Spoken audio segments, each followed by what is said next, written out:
Diqqat! 2026-yil 1-apreldan boshlab uy-joy va avtomobil oldi-sottisi escrow tizimi orqali amalga oshiriladi. Xo'sh, escrow tizimi o'zi qanday ishlaydi? Escrow bu ko'chmas mulk, transport oldi-sotdi shartnomalarida sizning mablag'ingizni bankda xavfsiz saqlash tizimidir. Birinchi bo'lib, xaridor bankda escrow hisobini ochadi. Arizada taraflar haqida barcha ma'lumotlar, shartnoma obyekti va summasi ko'rsatiladi. Shundan so'ng pulini escrow hisobiga o'tkazadi.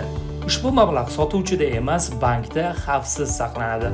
Shundan so'ng sotuvchi barcha hujjatlarni rasmiylashtirishni boshlaydi. Barcha hujjatlar tayyor bo'lgandagina bitim notarius orqali tasdiqlanadi. Shundan so'ng bank sotuvchiga pulini o'tkazib beradi. Sodda qilib aytganda, endilikda escrow tizimi orqali firibgarlikka yo'l qo'yilmaydi. Pulingiz xavfsiz saqlanadi. Har ikki tomon ham himoyalangan bo'ladi. Escrow xavfsiz savdo garovidir.